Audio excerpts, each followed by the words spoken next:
Hello, everyone. Welcome to an MS Excellent edition of ARG Presents.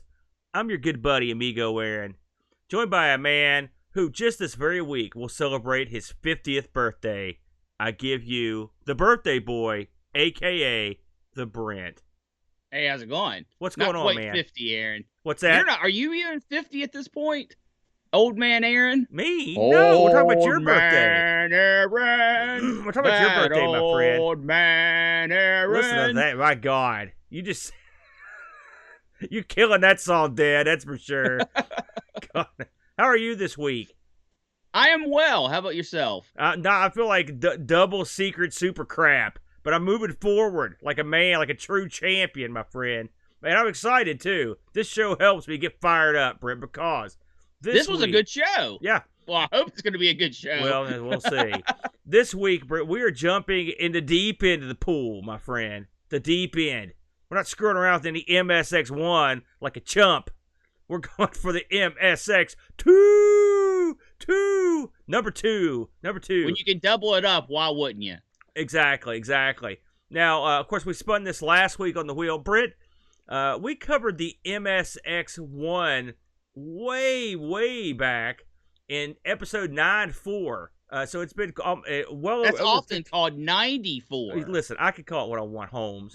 Do you recall anything about the original MSX when we covered that you liked or disliked? I remember I played the Penguin game that was pretty okay. Yeah, I kind of like that thing. I don't remember what game you picked. We didn't have a problem with the it's like we hold a grudge. I played Magical Tree, by the way, which I thought was a pretty that fun was game. horrible. We don't hold a grudge when it comes to these things. So yes we do. Well, no, with this one we didn't. I don't recall any bad. No, not this one. Yeah. No. So when MSX2 rolled into town, I was pretty excited, Brent. Absolutely. But honestly, I don't know. I didn't know much about the differences between the two. So of course, you know what I do when I don't know? I'll look it up. You know what I mean? And try to figure out what's going on. So just a tippy toe dive into the pool of hardware on these MSXs. Now the MSX, the original one and the second one, both products of a weird developing relationship with the ASCII Corporation and Microsoft, man. And this is one of those machines where they sort of made the technology and then they licensed it out. You know what I mean? So, yes. It's funny to look at the licensing. The manufacturers of the original MSX, there's lots of them. But the MSX2, there weren't nearly as many. But you'd recognize the majority of these. You got Philips, Sony, Sanyo, Mitsubishi, JVC, Toshiba, Panasonic, Canon, Yamaha, right? These are all pretty standard big-time players. Big-time names. The old one you had the MSX1, it had probably at least double that many people that were full with it. You also, I should mention, the Daewoo folks also made an MSX2, a place called Talent, that's what I haven't heard of. But a lot of people made the second one, but the first one had way more people manufacturing it. This is the same kind of deal that the 3DO did. You remember that? Where they sort of... Yes. What do you think about approaching a console or a computer with the licensing like that? A quick sidetrack. Do you remember when I owned a Daewoo and we hauled a pinball machine in it? I do. Do you think is that the hatchback? same Daewoo that the car people also read? You think that's the same people? Oh yeah, I would imagine so. That's kind of neat. But back to your question, I think that's a horrible idea. What?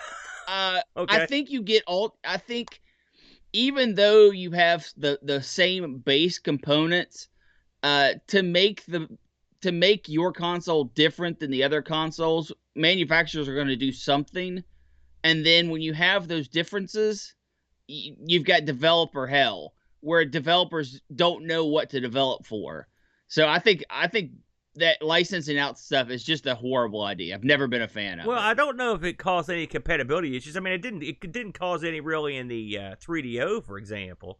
Well, it's not about necessarily compatibility issues. I'm talking about, like, if one's keyboard is this super awesome, snappy thing that you can do great things with, and then someone else makes one that's got, like a membrane keyboard, and if keyboard is your main source of control, or a possibility of. Same thing with sticks. If one company makes like a great stick, and then everyone else has these garbage sticks, you have to develop for that. And when you can't develop for it because there's 8,000 different variants, it's bad times. Very good. Well, I hadn't thought about that really. You're probably wondering what the changes are between the MSX and MSX2. I did. I wondered that before the show. Yeah, well, good thing I looked it up. We've been in trouble. Processor wise, you've got this MSX2 has a 3.58 megahertz Zilog Z80A or equivalent. It says processor. I think the real big deal is the MSX2 has a video display coprocessor in it. The V9938. This, of course, you've got a RAM upgrade. This thing had a variety of options in terms of optional stuff. You could have extra audio RAM, digitizers, light pins, cool stuff like that. Remember light pins? No one uses those anymore, but those were neat. I always thought. Did you ever fool with one of those? I do remember light pins, but and this is often a issue with computers. Yeah. If it doesn't come with or consoles, I should say, if it doesn't come with the console, almost no one's going to develop for it. Yeah, there you go. I'm sure all that cool stuff was completely underutilized. The MSX2 would always come with at least 128K of memory, so you had a little extra memory. Now, these things could all be upgraded, and I mean, it's hard to go into like the PAT specs, these things, but you had a lot of upgrade options, but I think mostly that graphics coprocessor that was the big difference between the two. Now there are other MSXs as well. There's a Plus and a couple other ones there, so but there wasn't like there was a ton of them. The funny thing is, I was reading here that of course, this was ASCII working with Microsoft, and Microsoft was developing the operating system for these things, right? And the operating system that they put out for the MSX2 is almost exactly the same as DOS 3.3. If you remember using DOS. I mean, why wouldn't Microsoft not do that? It does seem like it's not the worst idea. Eventually, Microsoft just sort of, from what I read, it seems like they just sort of lost interest in the project and then just didn't fool with it anymore. So, kind of neat though to think that Microsoft had something cooking in Japan. It's funny to think that this machine got fairly popular, and I'm talking about the MSX line. It got fairly popular in Japan. They also released this in Europe, and I believe they also released this is another one that got released in like Brazil. It's funny how Brazil gets tacked into some of this stuff. It's funny. I was telling you before the show. I'm actually I've got an Unamiga, Edu's Unamiga for the board that simulates an Amiga with an FPGA, and he's adding an upgrade board that supports some other machines, and the MSX is one of them. So I'm kind of excited to get to really dive into the MSX world. So this was like a little sampler this week to get in there. Now there's a lot of games that that's not true. There are some games that got released exclusive for the MSX2. As I look, there's like a dozen, like literally a dozen. Well, there's more than a dozen, but a lot of these games got released for everything and supported the MSX2. And as I look over the list, a lot of them are like arcade ports. You know what I mean? So and of course our Japanese RPGs aplenty, that sort of stuff. But there's probably some hidden gems in there that are fun. Oh yeah. Now and of course we were tasked with finding a couple of these bad boys. Now I will admit my MSX knowledge is low to nil on these things, but I tried my best to find something that looked interesting. This is another week where I just basically guessed. I don't. Did you have any insight? How did you pick your game? Well, first I went to the exclusive list because I wanted an MX2 exclusive. Right, me too. Yeah. And then I was like, I actually flipped through about 8 or 9 of the games, and you had already picked, so I was feeling pressured. And I was like, you know what? I'm going to play a type of game that I know Aaron's going to hate, but I used to enjoy these things. I want to see if I still enjoy. And that's how I picked. Well, I picked something that we never do on this that's show. True. And we should, because it's a huge part of gaming. Well, and I know that we don't because of our time restraints, but I still picked it. We're going to kick off the show with your choice, Brent, such as it is. Tell the fine folks what you picked. I went with Pumpkin Adventure 3, The Hunt for the Unknown. Okay. What? I'm not saying nothing. Just roll on. So, Pumpkin Adventure 3, the third game in the Pumpkin Adventure series, which I know nothing about. So, this game kicks off, right? And it has a little bit of a cinematic, and then it has a scrolling text screen that goes on for a millennia. But let me summarize what the scrolling text screen says. The year is, 2077, and we are in Los Angeles. Life's pretty good, And then all of a sudden, monsters start killing people in the streets, just straight up hunting them down, murder them, leaving them in alleys. So the U.S. government is like, you know what? This sucks. Let's do something about it. So they created an organization, SODOM. Say it. And that Sodom. That's right. That's what we created. That's the organization. That's right. I can't remember exactly what it stands for, but it's basically a secret police force that is trained to hunt these things, hunt these monsters. And guess what? It goes horribly. Like, it works for like the first few days, and then all the specially trained people start getting killed and running off because the monsters are too powerful. So they have to switch to Plan B, and Plan B is far more lucrative.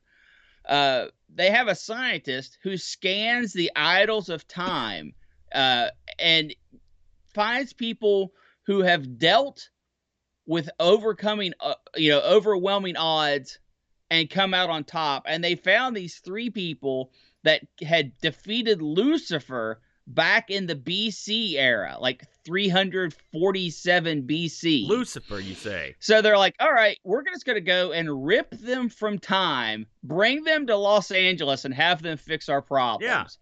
And that's what they do. And then they accidentally, along with those three people, they accidentally take one of the three people's girlfriends with them too. So, but she's not a hunter. She's just like a normal schmo. So they stick her in with the science guy. It's like, yeah, you hang out here, you won't get hurt. There are pockets of Los Angeles that are protected, and I'm like city blocks, not like suburbs. I'm talking like city blocks, and that's where you start out, in the safety of one of these city blocks. And you have Jeff Tate with you. He is the team lead for Sodom. And you have to explore this area and try to start clearing out some of these monsters. So, to do this, Jeff joins up with you. He's like, all right, I'm going to help you learn the ropes. We've got a hotel that is being overrun by monsters. Let's go take care of it. So you and your team, this is the beginning of the game, and this is chapter 0, and so hopefully it won't. I'm not going to spoil anything for those who want to play it. You start out and you go to the hotel, and Jeff is like, "All right, we got to clear out all these monsters." And you start out. Your characters have no, and all of them can cast a heal spell. And your healer can cast a mass heal spell. Except he doesn't have enough mana to cast it. And in fact, half your crew doesn't have enough mana to do anything. You are literally, when you start the game, punching the enemies, right? I was so confused. You go have all the points of history, and this is the three people you come back with. And like your team lead, Jeff Tate, has a blaster pistol that one-shots every enemy you come up against. But you're running over there and hitting them with your fist. And it's pathetic, right? And it took me a while to understand what this game was going for. Because it is a turn-based RPG.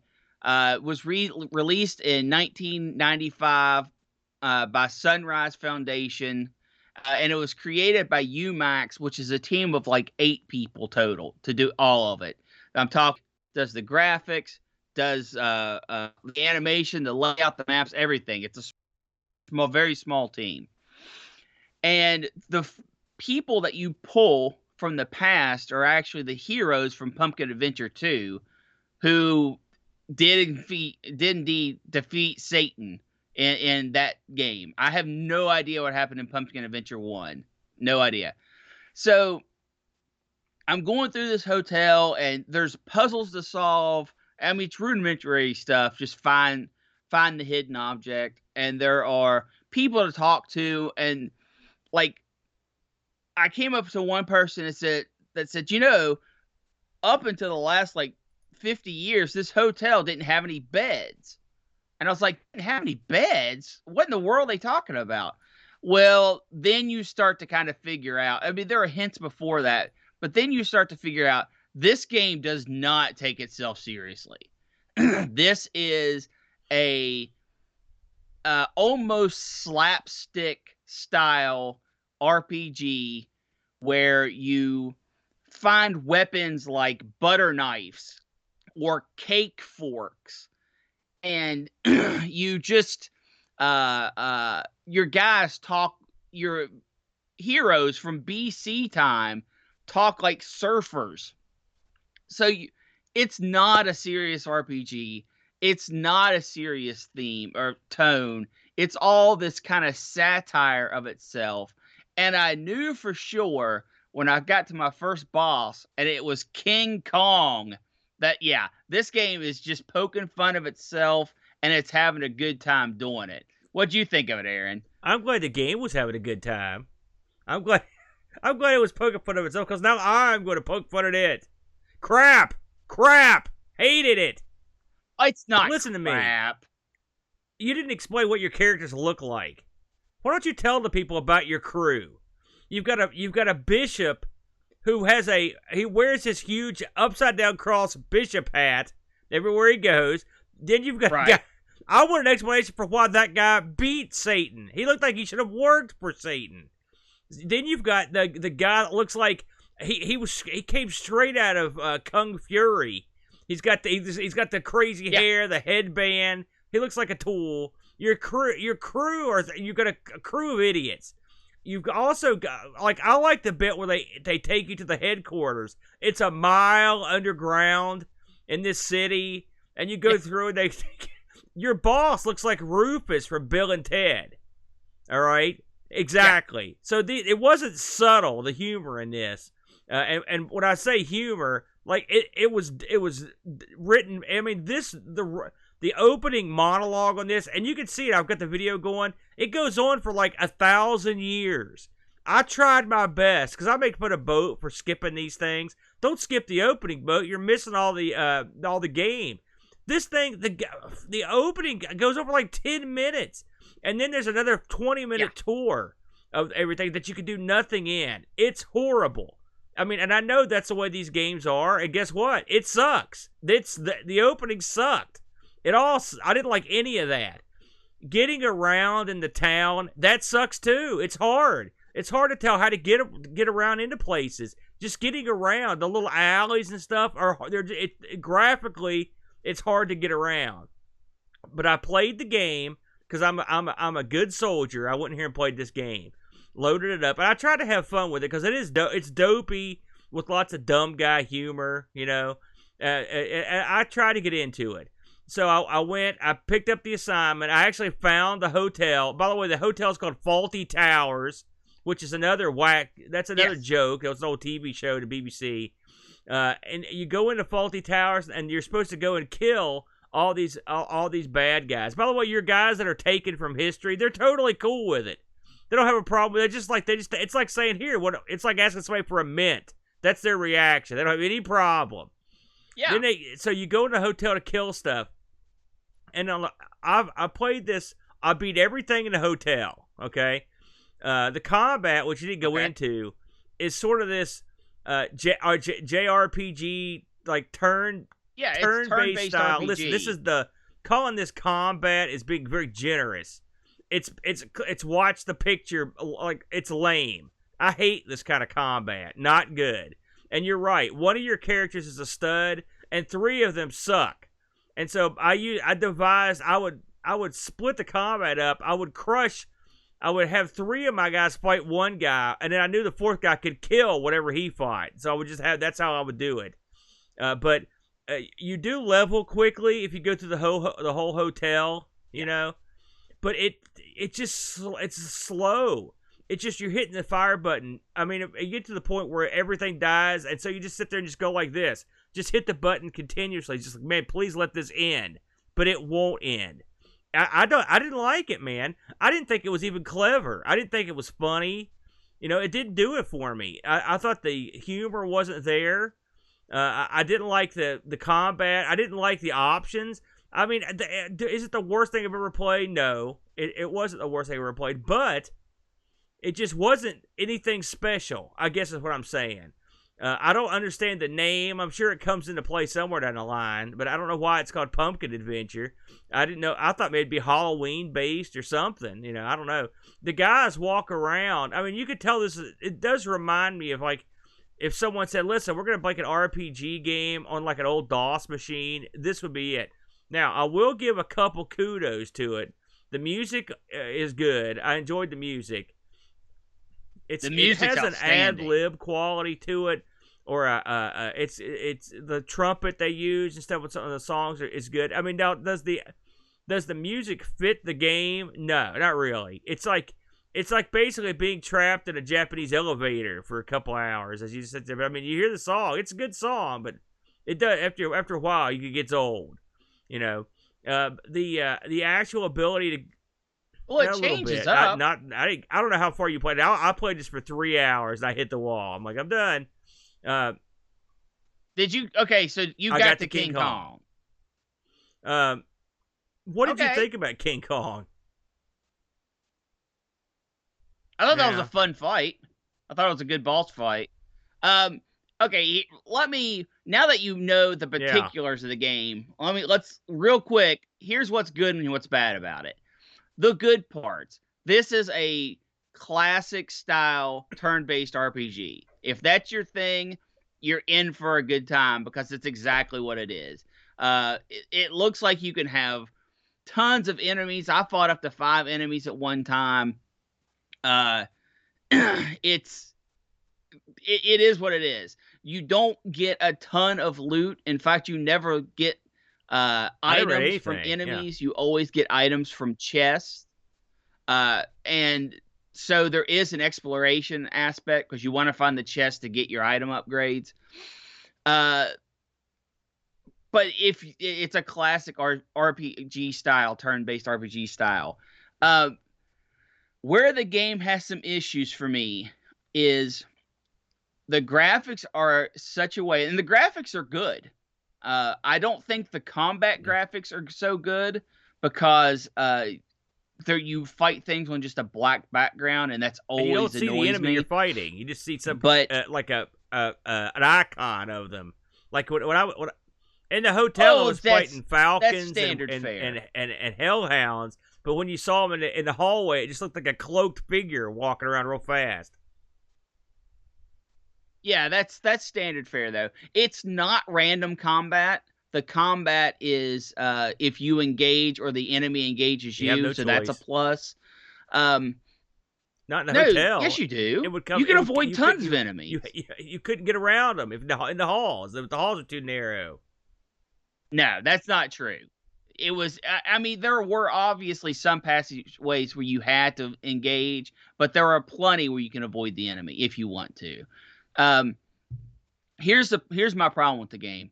You aren't at a straight down viewpoint when you walk around. You're at the slight tilt, which means the complete bottom half of the screen, it obscures your character, as well as any like roof ledges or things like that. So there are plenty of times when you're walking around when your character is not on screen because he's behind something. And they use this as a mechanism to hide items or to hide passageways. I hate that. I hate when games do that. Problem number 2 I had with the game, like I said before, when you fight enemies, you fight them with no background. Void. While the art for the things you fight is okay, it's nothing stunning. Having a black background is just off-putting. It does allow you to adjust the speed that your characters walk and the speed at which combat happens, which really helps on travel, because you can get there lickety-split. You run at like warp speed. In fact, I couldn't even put it at the fastest. It was too fast. I did but like this that. This game is an RPG that doesn't take itself seriously, that has some jokes.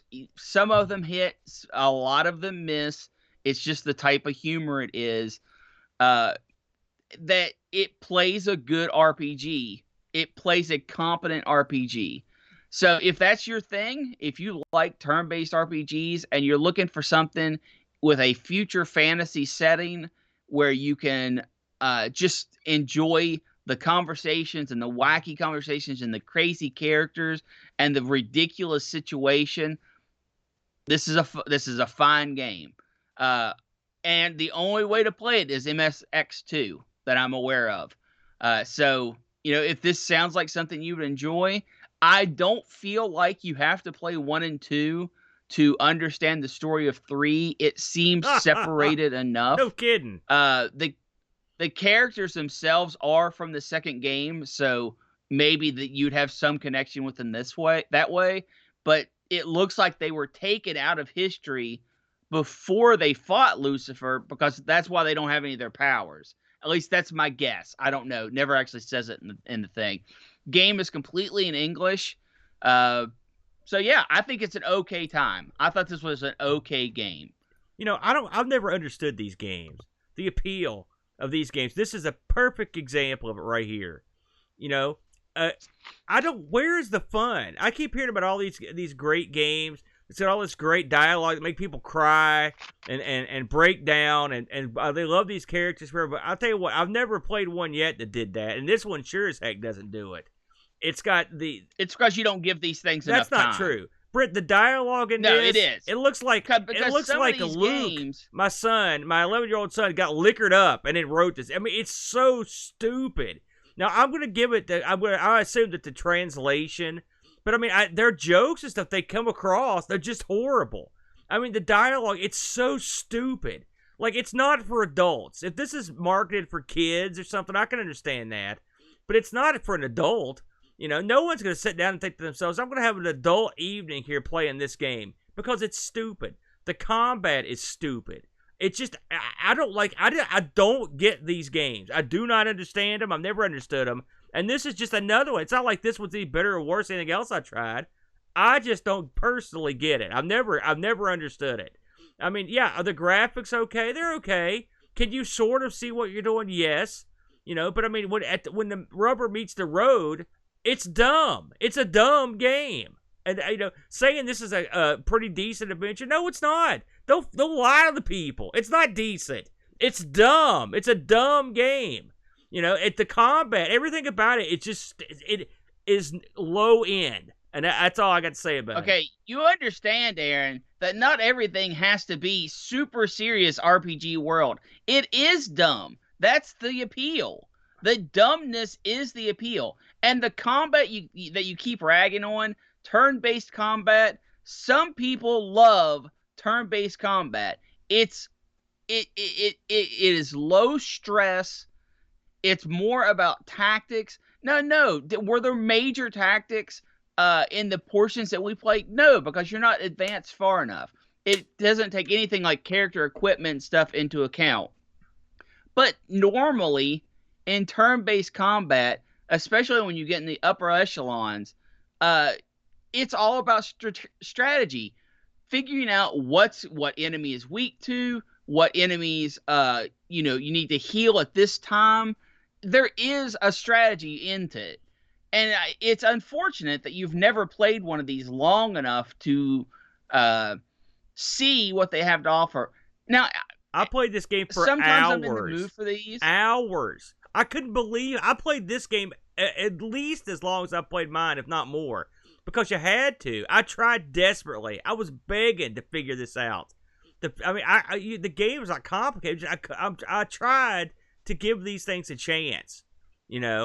This game, if you are not a JRPG fan, a turn-based RPG fan, this game's not going to win you over. And if you don't like reading, the opening, there's a ton of reading past the opening section of reading, where you go through this thing. And you didn't mention it, like, for example, there are certain places where there are terminals, and you can go through and read all kinds of stuff about with the city and what's happened and what's going on and different creatures. Yeah, there's tons of lore. But it's boring.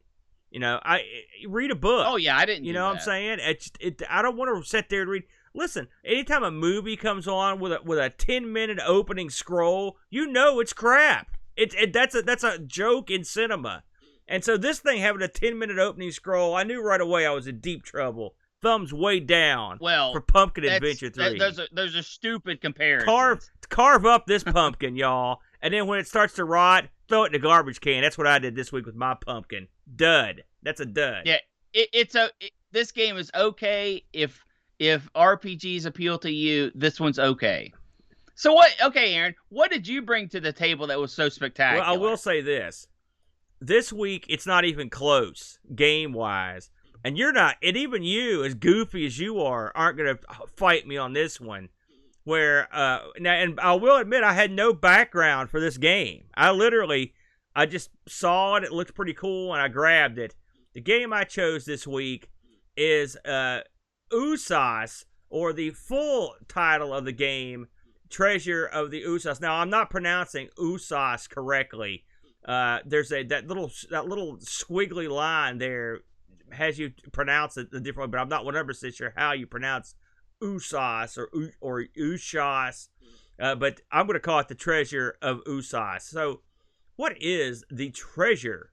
The Treasure of Usas. Not easy to say, for one thing. This game, published and developed by Konami. So that right there instantly tells you something. It's Konami, and this is back when they were kicking it, and they were getting a lot of good stuff out. This came out in '87, and is what you would call basically a single screen. I would call this an action puzzle game. Let's go there. It's a puzzle platform. Yeah, I would say it's a platform, but there are puzzle elements.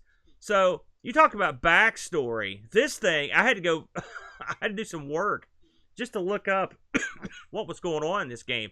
I will say, much like Brent's game, this is mostly in English, which I'll get to the non-English parts in a minute. And there's also a patch for this game that was to make it pretty much fully English. So this game revolves around, you work for a professor, right, at the Oriental History Department, okay? And basically they're in financial trouble, and he reads in the paper about a statue of Usas that has been found in India with these markings on its forehead, right?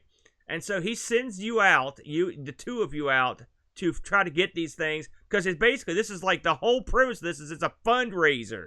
They need money at the museum, and he sees money in getting this stuff going with Usas. So he sends you out. Now you've got one of two characters you can pick from when you start the game. You've got Wit and Kless. These guys have different abilities, which we'll get to in a moment. So when you start off on your journey here, this game gives you a choice as to what you're going to actually do. which is a welcome choice, I might add. At the very beginning, you get to pick what you're going to do. When you pick your character and pick where you're going to go, you are off, and your goal is to get through these tombs to recover the item at the end. When you recover all the items at the end of the 4 tombs, you can go to the 5th tomb to actually uncover that jewel from that area. So and then once you clear all the areas and get all the jewels you need, you can go have the final battle, which I didn't come anywhere near that. This game is sort of a throwback. I mean, like I said, it's from '87, but it's a flip screen thing that doesn't scroll. You just go from screen to screen. So it's sort of like say a Montezuma's Revenge or something, where each room has its own puzzles. The one difference in this game from a lot of games is that the things you do in one room will carry over to another room. For example, you have the ability to push around blocks, and there are some instances where you'll push a block from one room to another room, and so or throw it off a ledge, and then you can use it to access an area in the room below it, which is it's kind of neat. You also the two characters are very different in terms of the way they play. So Kless has a kick attack, right? And he's faster, but he can't jump very high. And then Wit can jump really high and has a ranged weapon, but he's weak. And on top of everything else, this game also has a mood system, and this is where the Japanese comes into play. The mood system is represented by this kanji at the top of the screen. There are 4 different kanji. I've actually got a translation of them here to tell you what they do. They actually are joy, anger, sadness, and ease. Okay, by ease is like being cool. These icons will appear throughout a level, and they're intricate to the game because what you'll need to be in a different mood depending on situations. I'll give you an example. With Wit, if you're in the joy mood, that means you've got a triple shot and a double jump, but you can't push blocks. If you're in an anger mood, you've got a flame shot, and you push blocks faster. If you're sad, you can't rapid fire, and you can push blocks faster. And if that ease, you can shoot rapidly. So they each do different stuff. They allow you to open up different aspects of your character's abilities. They're also important for accessing certain areas and fighting the end boss, because the end bosses often will require you to be in a certain mood to fight them, which is kind of weird if you think about it. If you're gonna, like, for example, if an end boss requires you to be in an easy mood, and it's funny because when you're at ease, your guy will kind of looks like he's whistling, and when they're sad, it looks like they're crying, and sometimes when they're angry, they do look pissed off. So I mean, you could, even without being able to read the kanji, you could tell what their mood is. But it helps if you can. There's a patch that turns that into some sort of more English easy thing to read. And really, the funny thing is that's the only kanji in the game, except for when you come across those parts of the game where the kanji pickups are, and then that match the thing on the top. But I mean, really, once you play this for a while, you'll get the picture. You won't really need it. Your guy has a life bar. It's a generous life bar. Both guys start with the same amount of life at the beginning. So I mean, you can play for a while. I'd say as far as Konami games go, because I was afraid this was going to be a real butt kicking type game. But that's actually you get lots of time to go in and figure out what you're doing. A lot of the enemies are comprised of these guys it sort of reminds me of the enemy generator in Gauntlet. They're usually it's like a cross or something. Sometimes it's a skull. But what it is basically a thing that generates a bad guy. Unlike those other games, you can't destroy them, and so it's going to keep generating bad guys. You just sort of have to leave basically when you see them coming around. You can shoot them or karate kick them. I did find the controls in this okay, not great. The truth of the matter is that the fellow that does the kicking is much more difficult to use in close combat. Just because you have to time it right, or you take damage, and eventually that damage just wears on you, and it'll kill you. You can also upgrade your abilities. after a spell if you get money, which is cool. You also have to contend with a lot of, and this is what got me killed more often than not. There's a lot of platforms that move up and down and left and right, which is fine. But if you actually get caught up under one of these, it'll instantly kill you, regardless of your hit points, because you get crushed. Did that happen to you a lot, Brent, when you were playing this? Absolutely. And when I begin my furious rant on this, I'll go over that in higher detail. I want to hear this, because I think this game, I really honestly think this game is a real hidden gem. I was stunned. I mean, I'm not a huge like Castlevania guy or anything. I know this game's got a lot of press, but this game is right up my alley, man. It reminded me a little bit of something like I said, of a Montezuma's Revenge or something. I like games where you jump around on platforms and stuff. I think the platforming in this is pretty fair. I mean, like I said, you've got one guy that can't jump very well, and so he's a lot more challenging. A lot of times with the fellow that can't jump very well, you have to position blocks in certain areas. You have to so you could jump on top of them, to get places. I thought the music in this was really good. The soundtrack of this thing is sort of a very well thought of.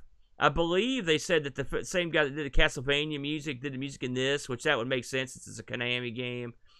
So I thought the music was okay. Actually, it's funny. One of the things I will say about your game, I thought the music was pretty awesome. And I thought the music in this was okay, but I didn't think it was it didn't blow me away. I thought it was pretty good. But there are codes that you can skip entire levels in this, so you don't have to go through, like, when you go through a tomb, which is a series of four tomb raids plus a final boss. You can skip those if you have the code. So you can skip, depending on where you left off. So you're not dedicated to having to play this thing the whole way through over and over, because it is a long game. I mean, you can be playing it for quite a while, and to get there. But I like the amount of gameplay you're going to get here. I mean, I didn't even get off the first set of tombs, much less get to the fifth set or the final boss. That'd be 4 sets plus the boss. So it's a difficult challenge. There are some subtleties you have to get used to. And the continuously respawning enemies is not my favorite in a game. It's okay. You've got flying enemies in this that can be a real hassle to play. If you get killed in this, effectively, it says you got captured and you get to switch to the other guy, which seems great. But if you're not very good with the other guy, or if you're in a situation where the other guy is more of a detriment, then it can be a problem. And I will say, of the two guys, I mostly played Wit, because he had the gun and he had better jumping. But like I said, there are situations where the other guy is better. For one thing, pushing around blocks and stuff's a lot easier with him. Wit is really weak most of the time. It's hard for him to. Okay. You're starting to repeat. Okay, go ahead. So I'm going to jump on in. This game, almost so close, with just a few tweaks, could be an absolute 10 out of 10. It is a challenging but fair platformer that has some incredibly ingenious aspects to it. The mood system, picking up the different icons, I wish it was done slightly differently. I wish that instead of just being, the words, sad or happy or whatever, I wish that they would have went with a little more detail on that. Something you only sort of mentioned, it's not that you have to be in a certain mood to fight the boss. You have to be in a certain mood to open the door to get to the boss. Right. And the reason why that's a pain in the butt is you don't know what mood you need to be in until you find the boss door. That, I find, is a tremendous flaw. And then you gotta go hunting. Because it has you going all the way to the boss door, not knowing what you actually need to get into it. And then you've got a 1 in 4 chance. Yeah. And if you don't have what you need, then you have to go hunting for it. So it means a lot of backtracking. I wish they would have had something where you could have had at least some kind of clue, maybe something scrawled on the door, like a little riddle that would have made it, something you could have possibly understood what you were supposed to do before you got to the boss door. I agree. I think so I think they tried to artificially like lengthen the game, and really they don't need to. They absolutely did because this game's pretty long. I agree with that. That really does. I don't like having to go all the way back through, and some of those sometimes you can't even hardly find the right move to get to icon, and then there's always the possibility you're going to accidentally grab the wrong one when you're way back, which happened to me. It irritates me. Yeah, so yeah, I agree. I'll give you that one. The the next thing about this game that I found kind of annoying is one character, Wit, who has the gun and the superior jumping skills, is infinitely more valuable than your close range combat guy. And it's not that I just wasn't good with close range combat. The jumping aspect of it, of your other character, is so much better than the martial artist that he's just a detriment. I assumed that later on also, in the game, when you get hit in this game, you fly like crazy. So much so that if you can actually use the knockback as a way to get to platforms you're not supposed to get to. Yeah, I did that. And that's not good. That's unfortunate because it is, I mean, even if they would have said Wit gets knocked back this far and then the other guy, the martial artist, doesn't get knocked back as far, that would have been at least a kind of a neat twist. Would have made the martial artist a little more useful in some situations. But the absolute killer for me on this game, the absolute reason why I quit, because I made it all the way through the first world. Oh, wow. And I made it halfway through the second world. How was the boss in the first world? Yeah, kind of lame. This game has a lot of repeat enemies and repeat bosses. There's only so many boss varieties, and when you fight the statues that actually holds the treasure, you get 4 keys, and then you fight the ultimate thing for the statue. They're kind of lame, unfortunately. The bosses for the keys are much better. But the absolute killer for me in this game is the one-hit kills. When you are given a vitality bar, and if the vitality bar is very tough, you have to use your coins basically to heal and to buy upgrades for your people. So it's a balancing act of, well, do you want to be able to run faster or jump higher, or do you want to use that to heal so you can, continue on? The capture system, by the way, genius. But when you're playing a game that has a vitality bar and you die from one hit, and I'm not talking about you fall in spikes or you fall in a bottomless pit. These are being squished by just platforms, normal platforms. It's so frustrating because it didn't have to be that way. They could have just hit your character and spin them to the left or right, and it would have made the game exponentially more enjoyable. My very first death and my very last death were both the same way. I got hit by an enemy, which pushed me under a platform, which killed my character instantly. That's not fun. And it is that aspect that holds this game, that makes this game good, not great.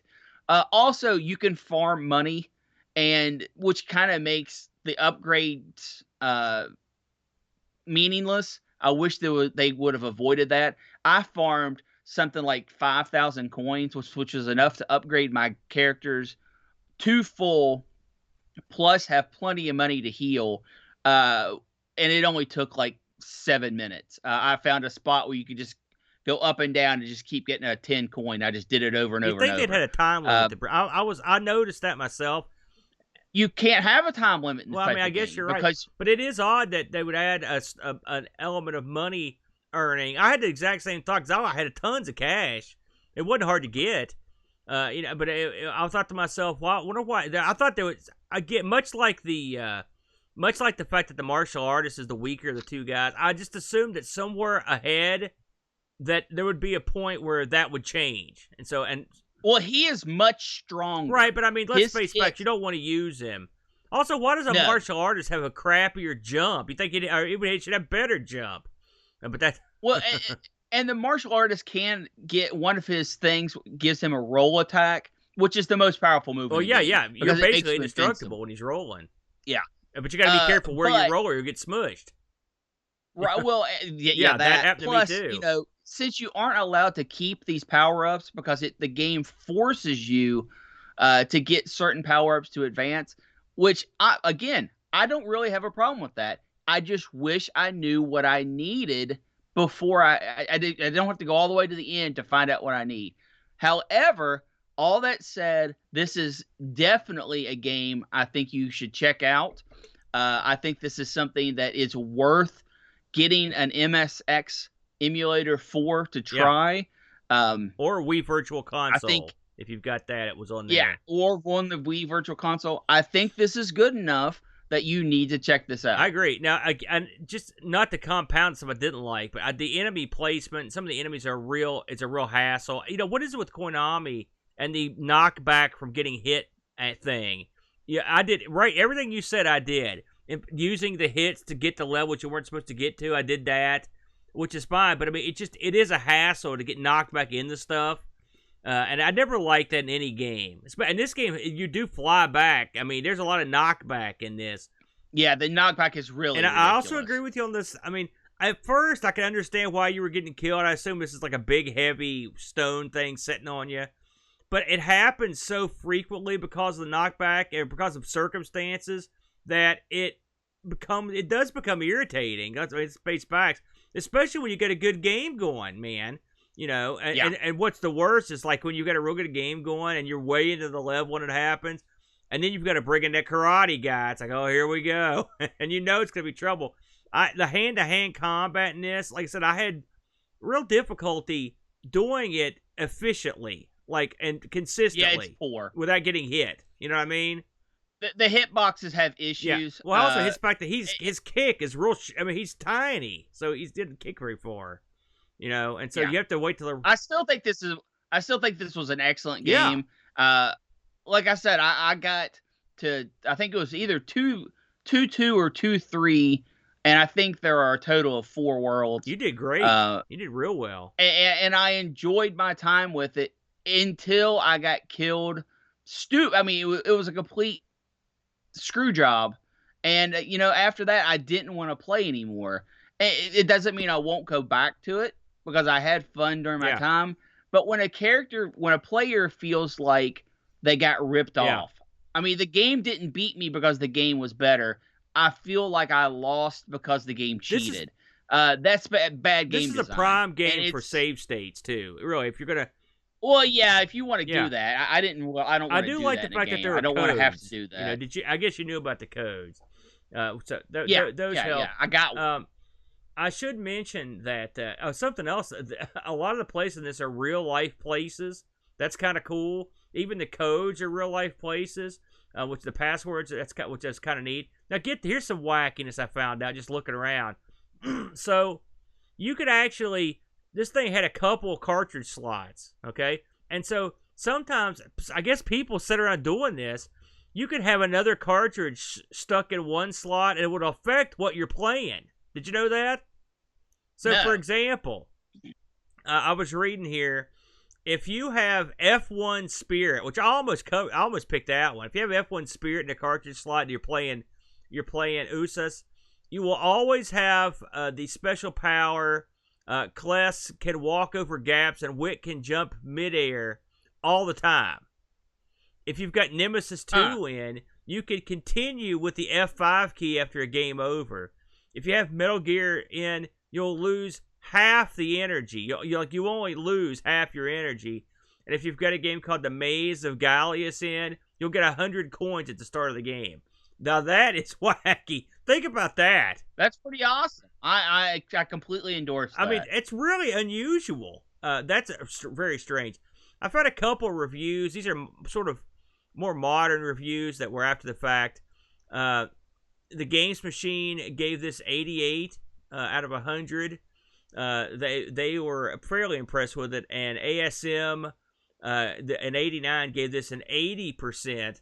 So I would say my thoughts on it would lie somewhere in between. I will say I did try to. Did you try to find your game on eBay per chance? No, there's I no looked chance. on eBay for mine. I didn't find it, but I did look to see what an MSX2 was going for, and they are available to be shipped out of Japan and all points east. You know, like I saw them shipping out of I think I saw one in Poland and stuff. So I mean, these were fairly popular in Europe. You can get one of these things, a working one, Brent, for starting out the low end, around $163 US. That's not counting the shipping you're going to pay. And you can, and I saw them ranging anywhere in between 163 and $500, and a lot of that depended on the extras you got with it, the condition of it, boxes and whatnot. So, and these are pretty handsome looking units. I mean, I think they look nice, little wedge machines. They're good looking units. I can see why they're popular with collectors, because they have a very modern, sort of sleek style to them, really, if I'm honest. And I did try several. Did you try any other MSX2 games while you had this thing up and running? Yeah, I tried a few. I think the games we picked are of high quality for the system. Yeah, I know you didn't like my game, but I mean the art and the sound was good. I played some other stuff that was really bad.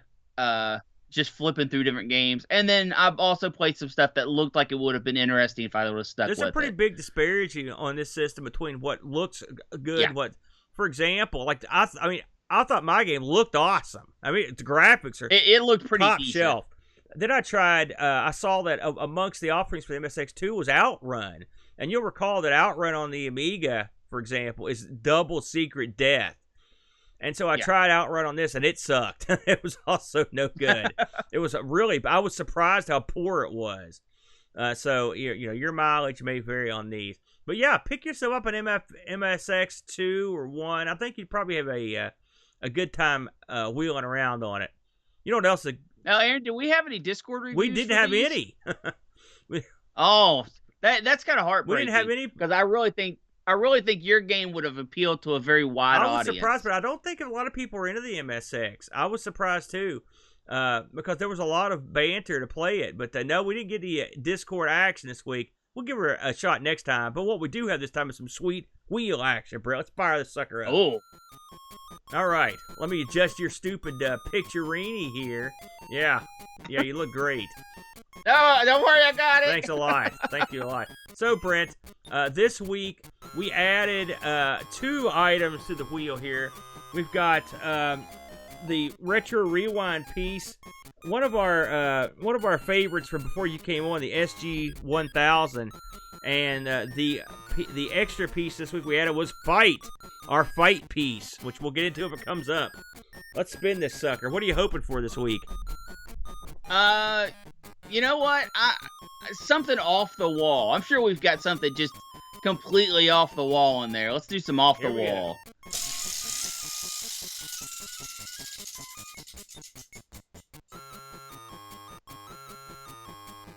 Oh my. Well, this should be a crowd pleaser, Brent. It's Amiga versus Atari St, Brent. We haven't done a versus. Oh my. We haven't done a versus for a while. So tell the people how the versus pieces work, Brent. Well, Aaron, are you going to take the mantle for the Amiga, I assume? You know, I think I should take the Amiga mantle since I am Amigo Aaron. I'll go with the Amiga, and I'll let you have the ST. Oh, thank you. Thank you, kind sir. I'm going to win. So, go ahead. Next week, we are going to come with our arguments of why our system was better. The Atari. And now, Aaron, I think you should be limited to an Atari 500. You mean Amiga? Or yeah, I think you should be limited to an Amiga 500. I'm down with that. No problemo. All right, and I will tackle the virtues of the Atari ST, and we will come back and prove with video evidence that our system was the superior computer. I like it. It sounds good to me, man. It should be a romp. Now, I see a very research-heavy week in my future. I don't. So, Brent, before we put this thing to bed, we've got several pressing announcements. I'll kick the announcements off. Coming up in just a few weeks, it's amazing how quickly it's come upon us, Brent. It will be, I'll see here. It'll be November 27th. Just at 9 a.m. We're gonna kick it off. It's the ARG Thanks for Giving Marathon. Brent, tell the folks about the marathon. We are going to take your selections, and I will admit that I did overwrite the file of your selections, so I'm trying to piece that back together. You moron! Aren't you a computer professional? We will take your selections, add them to the wheel, and every single piece of them will be spun, and we will be playing them for Thanks for Giving. It is our way of saying thank you for all the support, the charity work, all the charity givings that the viewing and listening populace give to support the Amigos and to support ARG Presents and to support, the channel at large. Well said. Well, how did you erase the file? I overwrote. It was a Google. I was on Google Docs, and I started typing something, and I just feverishly just highlighted everything and typed what I needed to type, and without realizing what I was doing. I think I speak for all the listeners when I say, you dumb. I know, and I'm trying to piece it back together. I've been trying for weeks, really. So this happened weeks ago. If anyone wants to resubmit what they gave for Thanks for Giving, I will happily accept You're killing me. I also want to mention that coming up just a couple weeks after Thanks for Giving, this will be December 12th at 5 p.m. It will be the second meeting of the International Computer Club, Brent. The first meeting was very well received, and so we're going to tempt fate and have a second International Computer Club meeting. If you are a member of the ARG Discord or the Amigos Discord or Pixel Gaiden Discord or the Sprite Castle Discord, which we're all one big Discord family, feel free to roll over to the International Computer Club section of the Discord and sign up. The sign-up sheet's still available. I'm going to leave sign-ups up for just a smidge longer, probably another week or two. And we will be, and anything goes. If you've got a video, a presentation, if you just want to rant for a few minutes about something, if you want to chair a small discussion, whatever you'd like to do, it's a fair game here as we go around the table and just talk about what's going on internationally in the classic computer area. It's sort of our interim thing to do since a lot of us can't get it together with our real computer clubs because of the coronavirus. So it'll be a lot of fun. Again, if you are in our Discord, feel free to sign up. And if you don't want to sign up or aren't even in our Discord, you're still welcome to join us. We'll be doing it on Zoom, ZOOM, and the link will be provided the day of the show. So it should be a lot of fun, Brent, to do International Computer Club. One thing I want to mention, ARG Presents has shifted our paradigms. We're working our parallels, and we are now part of the Patreon network. And we have just posted a new goal for a monthly show where you and I throw down old school in a high score challenge or one-on-one fighting challenge or whatever might be the monthly choice. If that goal is hit and maintained, we are going to produce that show on a monthly basis, and I assure you it will be over-the-top action. Yeah, because I'm going to pound Brent Aaron in the and I dust. have already went over a few ideas. Yeah. If you want to see me drop the hammer on Brent again and again. So if you would like to support the show, you can head over to patreon.com/ARG Presents. Give the page a look. I'm slowly building it up. I am not well versed in Patreon, but I'm trying to learn. Yeah.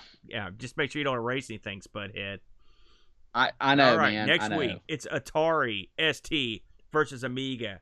There's going to be another beatdown. It's going to be an old school, biblical style beating as I put the boots to Brent in the Atari St. So if you want to see a good old fashioned stomp down, tune in next week. Until then, I bid you all good day. Thanks for joining us today. We really hope you enjoyed the show. Special thank you to Duncan Stiles for our vector graphics and Bart Bick for our closing music. We want to say hello to our podcast listeners, our YouTube subscribers, and our Twitch chat. A big thank you to all of our supporters. Would you like to keep ARG spinning for as little as $1 a month? You can do so at our new Patreon page at patreon.com/ARGpresents. Just like these fine folks. Xenon K9, Jerry Dennington, John Dykman, Hermsky, Retro Algae, Mitsyama, Dave Velociraptor, Chris Fools, Bernhard Lucas, Steve Rasmussen, Frodo NL, The Slow Norris, John Schaller, Gary Heather, Terry Howard, Anthony Jarvis, Olaf Hope, Roltlow, Jason Warnes, and Graham W. Vecchi. Don't want to explain another credit card bill? That's okay too. You can support us by leaving us a positive review on Spotify and Apple iTunes. Have an idea for a wheel piece? You can email us at argpresents@mail.com. We film live every Sunday at 9 a.m. EST. Hope to see you there.